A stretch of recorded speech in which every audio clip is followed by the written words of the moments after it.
morning. It is Tuesday, the 10th of January, 2023. Welcome to this new year. It's been a long while since I last chatted to you, had the opportunity to go and visit family and take some time off.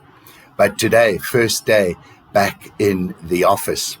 And in morning prayer, we look today and I'll focus on the book of the prophet Isaiah, Isaiah chapter 40, verses 25 to the end.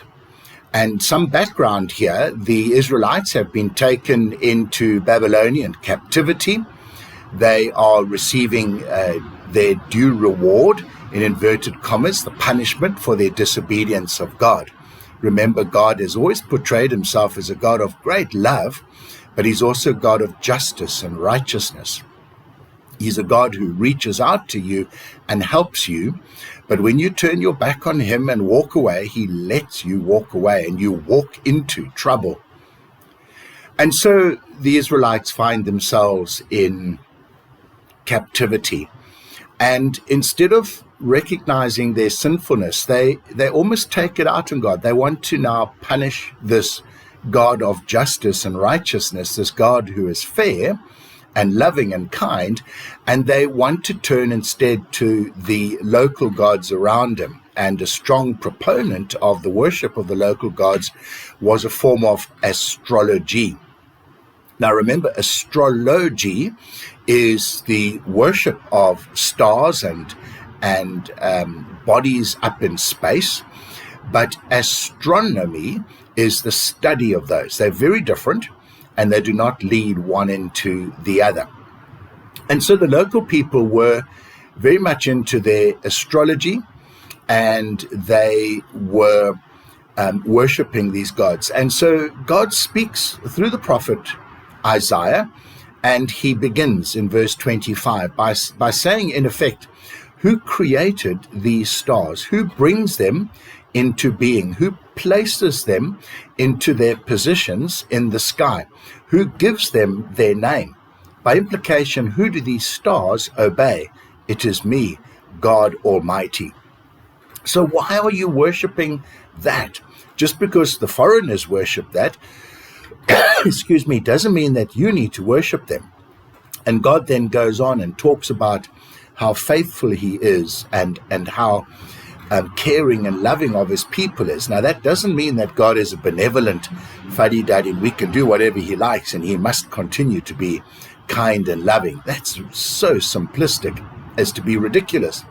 This is a God of justice, a God of righteousness. And God calls his people back to them. He calls them to be faithful in the circumstances in which he finds themselves.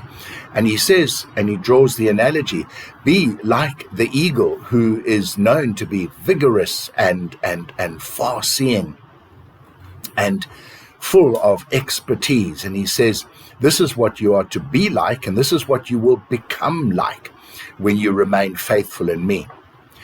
And so how does this relate to you and me? Well, we all go through trials and tribulations. Sometimes it is as a direct result of our own sinfulness. Other times it could be the direct result of somebody else's sinfulness. Or it's just circumstances. We know that life is tough. It's a little bit like my analogy of being in a fairly small rowing boat in a stormy sea. You can't help but be splashed from time to time. A little bit of water coming over the bows or the gunnels of that little boat doesn't mean you're sinking. It just means you're in a storm. And our life is very much like that. So when that storm comes and we are splashed, to use my analogy, do we blame God or do we remain faithful to him? And Isaiah's reading is really saying to us, remain faithful to God, and you will renew your strength. And you will be like an eagle, and you will fly and soar to new heights. That is what your faith will enable you to become. So, folks, whatever suffering you're feeling at the moment, whatever trials and tribulations are coming your way, is not in any way indicative of the lack of the presence of God, but simply helps attract the presence of God. Remain faithful and let God do his work in your life in his time. Remember, his time and our time are sometimes quite radically different. So do not judge God according to your timetable. Folks, have a wonderful day. and we'll chat again tomorrow. God bless.